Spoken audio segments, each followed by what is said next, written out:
திமுக சமூக நீதிக்கான அரசு என குரல் கொடுப்பதை திருமாவளவன் நிறுத்த வேண்டும் என தாவேக தேர்தல் பிரச்சார மேலாண்மை பொதுச் செயலாளர் ஆதவர்ஜுனா தெரிவித்துள்ளார்.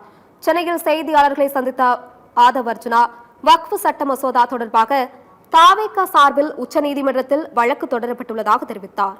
வக்ஃப் சட்டத்திற்கு எதிரான வழக்கில் அனைத்து கட்சிகளும் ஒன்றிணைந்து போராடினால் வழக்கு பலம் பெறும் எனவும் வழக்கில் கேரள அரசு இணைந்தது போல் தமிழக அரசும் தன்னை இணைத்துக் கொள்ள வேண்டும் எனவும் கூறினார்.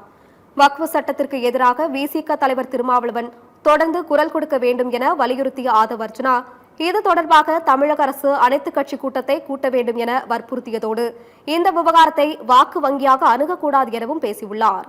அண்ணன் திருமாவளவன் என்ன பண்ண முடியும் நான் சொல்ல வரல, அவருடைய வேலையை செய்யறார்.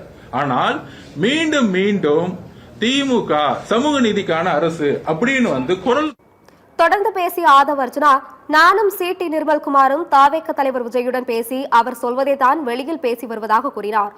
தொடர்ந்து இரண்டாவது முறையாக வென்று திமுக ஆட்சியை பிடித்த வரலாறே இல்லை என கூறிய அவர் 2026 சட்டமன்ற தேர்தலில் தாவேக நிச்சயம் வெல்லும் என தெரிவித்தார்.